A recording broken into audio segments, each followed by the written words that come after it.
Көктем мезгілінде әр баланың ағзасында дәрумендер жетіспеушілігі, дәрумендер тапшылығы байқалады. Олардың орнын қалай толтырамыз? Бүгін осы жайлы айтатын боламыз. Көп жағдайда көктемгі дәрумен тапшылығы тамақтануға байланысты.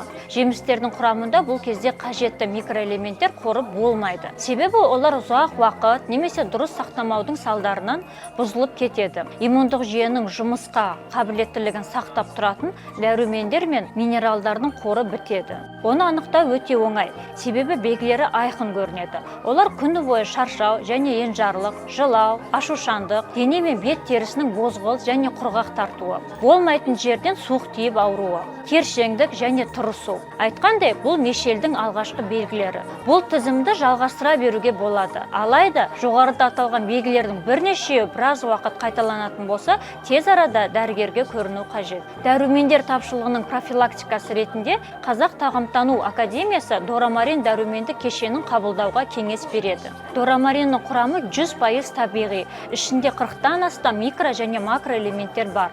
Иммундық жүйенің белсенділігін арттырады.